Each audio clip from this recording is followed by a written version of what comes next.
Assalamualaikum warahmatullahi wabarakatuh. Selamat pagi, salam sejahtera buat kita semua.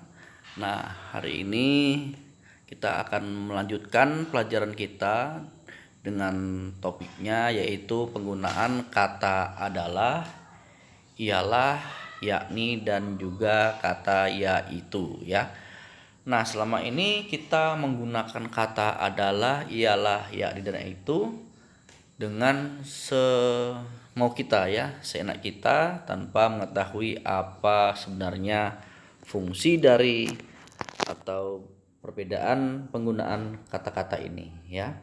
Baik, kita lihat apa saja. Nah, sebelum kita masuk kepada penggunaan kata ialah, yakni, adalah dan yaitu, mari kita lihat dulu ya penggunaan titik dua pada kata ialah. Nah, kata ialah, adalah, yakni dan yaitu yang diikuti perincian horizontal atau vertikal tidak menggunakan titik dua ya.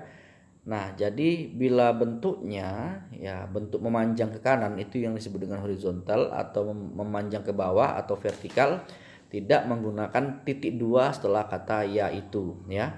Contohnya ada 5 negara di Asia yang terinfeksi virus corona, yaitu titik dua. Nah, ini yang tidak perlu digunakan pada kata yaitu ya. Nah, contoh yang kedua masih sama juga kalimatnya, ini tidak perlu menggunakan titik dua. Oke. Selanjutnya, jika diikuti perincian yang terdiri atas frasa yang agak panjang atau klausa, perincian itu sebaiknya disusun ke bawah ya, seperti ini. Nah, kalau dia bisa memanjang ke kanan ya, tidak perlu dia ke bawah seperti contoh yang kedua ini ya. Dalam rapat yang panjang dan melelahkan, semua anggota DPR tersebut menghasilkan 3 keputusan yaitu 1, 2, 3 ya. Nah, di sini yaitunya tidak perlu menggunakan titik 2 dan perinciannya silakan dituliskan di bawah.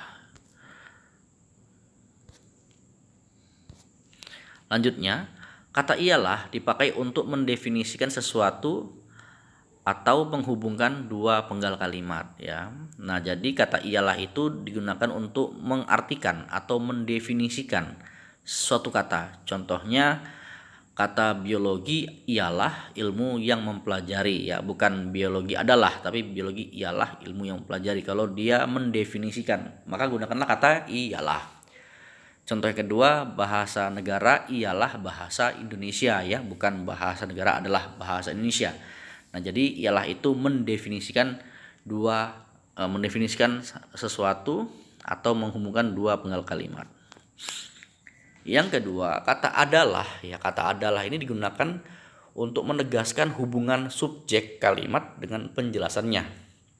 Contoh yang pertama, Pancasila adalah falsafah bangsa Indonesia. Ini menegaskan bahwasanya Pancasila itu merupakan pilar dari bangsa Indonesia.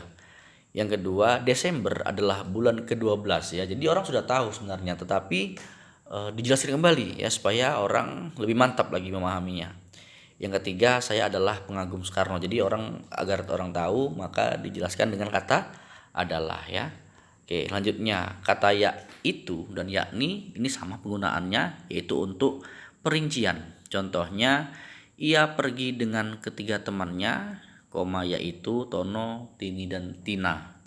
Nah, yang kedua, ibu memasak 2 masakan kesukaan ayah, yakni nasi mawut dan gudeg. Jadi tidak perlu lagi menggunakan titik 2 ya.